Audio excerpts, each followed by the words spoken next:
Good morning. Today we are going to present our team's marketing research plan for the First One Hotel. We're going to be taking a quick look at the situation analysis of the First One Hotel, starting with the SWOT analysis. Okay, so first I'll focus on the strength and weaknesses. And the strength, we listed a couple of things such as location. It has a very practical location.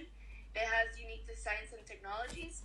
No corporate culture, which is the factor that allows the First One boutique hotel to have such a personalized experience with its customer. Also promotions, it has just like a specific area of this in its website, which is very good and attracts customers. And finally, the lounge, which really attracts customer, and it's like a key selling proposition that they offer. And following with the weaknesses, they have the limited rooms, limited space for amenities. So with this, furthermore, it has poor social media presence. For instance, on Instagram, it has 14 posts, which is actually, it's very bad compared to all of its competitors. And finally, it's relatively new, so they're right now starting like to get their market share and targeting their potential customers. Okay, and with regards to the opportunities, the First One Hotel must realize that boutique hotels are is a new trend. Many potential customers are looking at the prospect of staying at a boutique hotel, which the First One Hotel is. So it's beneficial for them.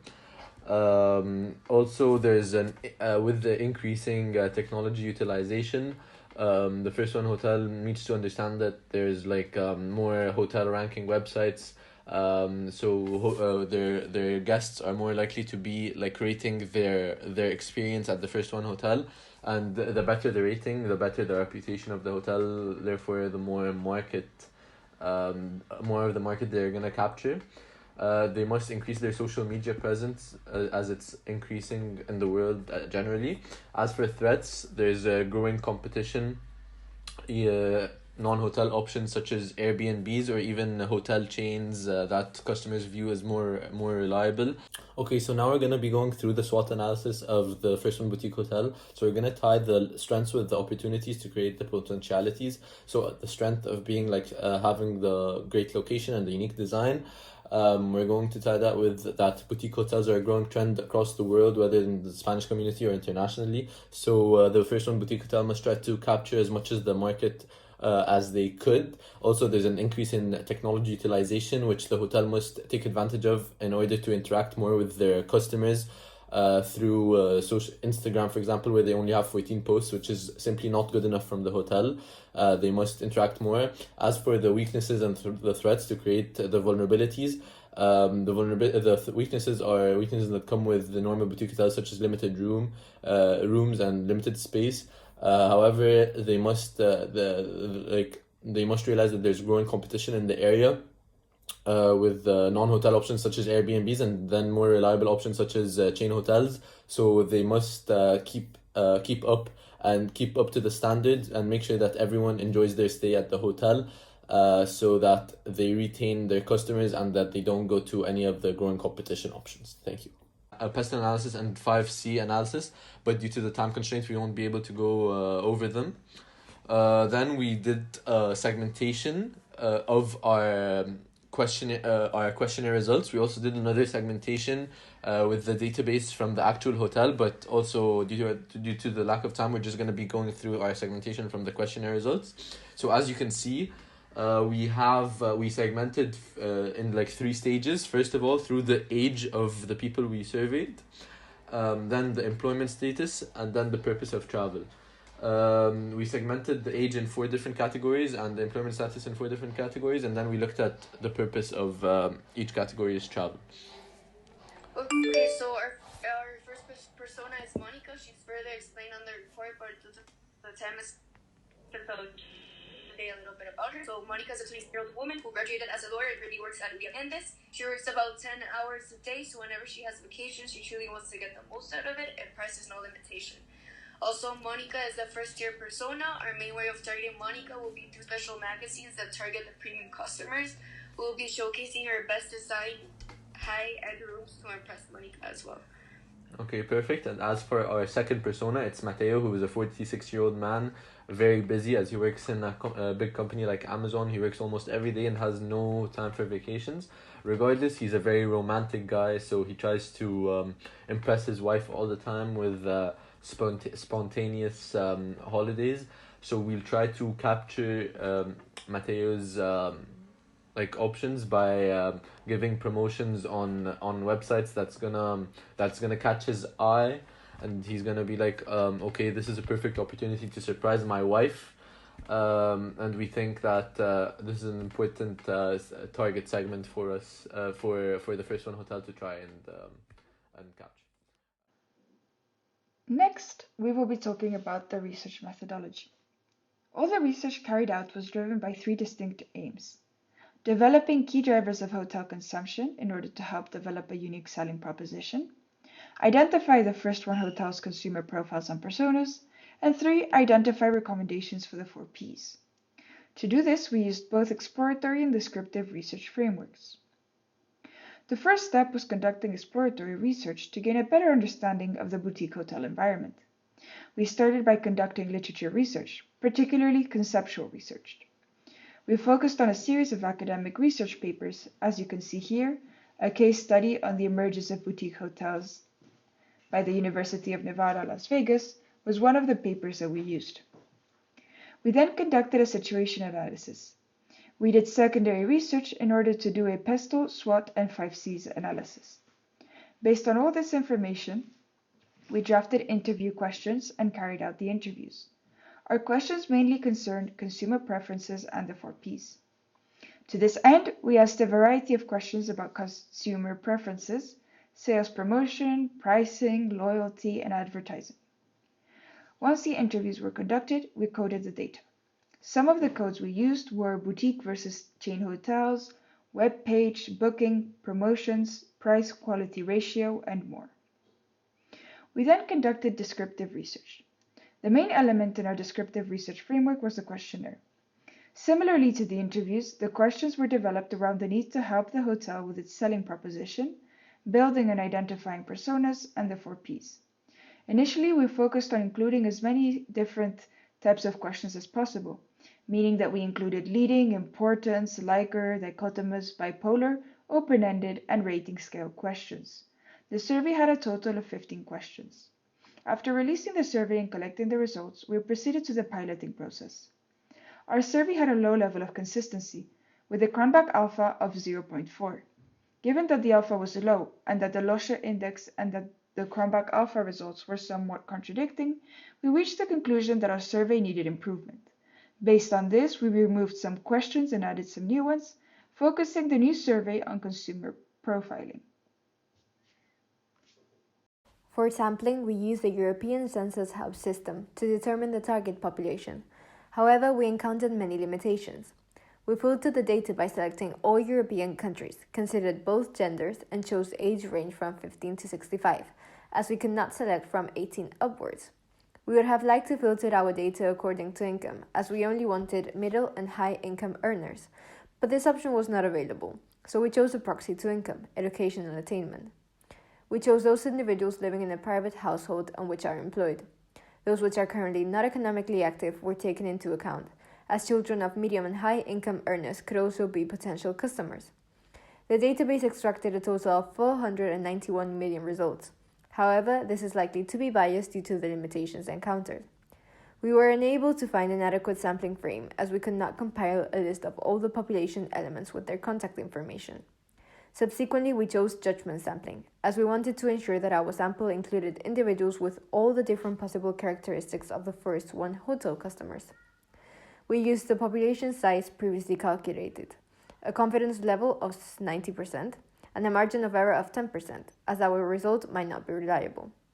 We obtained a low sample size of 60. However, we decided to send the survey to at least 100 individuals to make our results more reliable. It was not possible to calculate the total sampling elements. Lastly, we sent out the survey and collected the data. Alright, so a comparative research analysis was held whereby we compared only U Boutique Hotel in Madrid with the First One Boutique Hotel in Madrid. The categories of comparison that have been considered abided by the codebook that we created, and those considered the consumer preferences, sales promotion, pricing, and advertisement. Note that in this summary, I'm going to go through it very briefly, and in the report it's more in detail. So first of all, regarding consumer preferences, it was found that the main characteristic taken into consideration by both hotels is the location, as they are both in the center of Madrid, and they are therefore close to all tourist attractions. A significant difference, and hence an indicator for improvement for the first one, Boutique Hotel, was that of the value proposition. Only You Boutique Hotel has a very clear-cut idea of what their value proposition is, and that is a Thai room of wellness. If you scroll down, they have a very detailed explanation of what this offers, while the first one, Boutique Hotel, does not have this value proposition. Of course, this is evident in the case that we're trying to solve. And so something that the first one has to determine is this value proposition. And so regarding the category of promotion, the first one actually does offer promotions, while Only You Boutique Hotel does not. And so this could actually be a potential value proposition, whereby the first one, Boutique Hotels, offers high-end quality promotions for its consumers as a way to attract them. And so another significant difference lies in the advertising channels. And so the most prominent for boutique hotels is through social media. And the comparison held that first one's use of social media is lacking. And if we consider the juxtaposition of their Instagrams, it becomes evident that Only You Hotels is way more active compared to the first one. Only You has 23,000 followers, while Boutique Hotel only has 250 followers. Additionally, the content that Only You posts is regarding different recommendations, different events, etc., while the first one only posts about the hotel itself. And so Only You's method of marketing in this sense attracts, for example, travel bloggers who can then go and post about Only You in their own social media platform, creating more presence in the internet. And so all in all, there's a difference in the popularity of both hotels, Only You being the one that is way more popular. But with time and with the suggested improvements of social media presence, for example, the first one will be able to achieve its long-term objectives. I'll be talking to you guys about the findings that we got from our primary research and from the database that we used. First of all, let's talk about the consumer preferences that we were able to discover. So people actually prefer boutique hotels over chain hotels because they're better located, they're smaller, they're unique, and they usually have a personalized experience. Following this, we asked in our survey what the most important attributes are of a survey and how important these attributes are. So, and here we found out that actually facilities and services are very important, and the location are very important. These are the two most important attributes that we found out. Following this, we also saw the consumers prefer a pool and a gym and a spa and a pool, as 21% of the people wanted this as a facility, and 16% preferred a spa and a pool as a facility. Going on, we also looked at the different improvements that boutique hotels could make that would satisfy consumer needs, maybe. And here we found out that actually there's a lack of useful services, such as an interior or exterior pool or spa and a gym. This comes from actual respondent. And they also prefer better restaurants that are apparently lacking at boutique hotels. And then we also asked what consumers and respondents' opinions are of the webpage of the First One Hotel's webpage. And here they thought that there are pictures of the restaurant that are missing on the website, which is then something that we can recommend later in the conclusion. After this, we also asked what lifestyle respondents associate themselves with the most. And here we found out that other than the ordinary traveler, which is someone who didn't know what to put, would put this, we found that there are adventurous people and there are health and body conscious people. And we decided that this would be something that we could focus on and that we could exploit, and which is actually somewhat a trend in consumers' behavior nowadays. We also looked at the sales promotion. From the interview, we asked what consumers would like to see And here they all said, most of them said that they'd like to have a free night if you book a minimum number of nights at a hotel, or something for free, as it always comes over well to the consumer. Then we also want to look at advertisements and how actually consumers become aware of hotels, and all of them said through the internet or searching boutique hotels on Google. This is from the interview, and then actually in our survey we excluded internet in the options, and 40% of the people said that they found out about hotels on social media. And then from these 40%, we were able to find out what the different categories of social media are being used the most. And then from that, we were able to see the different ages that are being used within what social media. So, for example, Facebook has an older audience, whereas Instagram has a younger audience. From this, we were then also able to use a database to find out how much a person pays per night at each booking system. So we focused on the two major ones. Here I still put all of them, but we're going to focus on Booking.com and Travelscape, which is Expedia, and those are the two main competitors in the market. And here we see that Booking.com actually charges 160 euros compared to Travelscape, which charges 127 euros. And this is interesting to see later for the recommendations. Then we also wanted to see the price willingness to pay for one night in a hotel in Madrid. And here, the audience said 100 euros, 150 euros, and 200 euros. And this is something psychologically interesting, how people gravitate towards these 50 incremental, like these increments of 50, 100, 150, and 200. And that's something that we think might be an idea for the hotel to do. Now going on to the conclusions and recommendations. Regarding the unique selling point, we thought that there's a need for more facilities at boutique hotels. And there was also a sign that a healthy and wellness lifestyle is growing. For example, we saw the spas are the most popular, and then there's also a very popular body and health conscious lifestyle. Hence, we suggest that the boutique hotel, the first one hotel should implement a spa and a pool and/or a gym. Basically, all of these and/or a combination of these three, as we saw that these are the most favored combination of facilities. Then we also saw that there is maybe an option and an opportunity to open up a restaurant with healthy and vegan options to then attract this healthy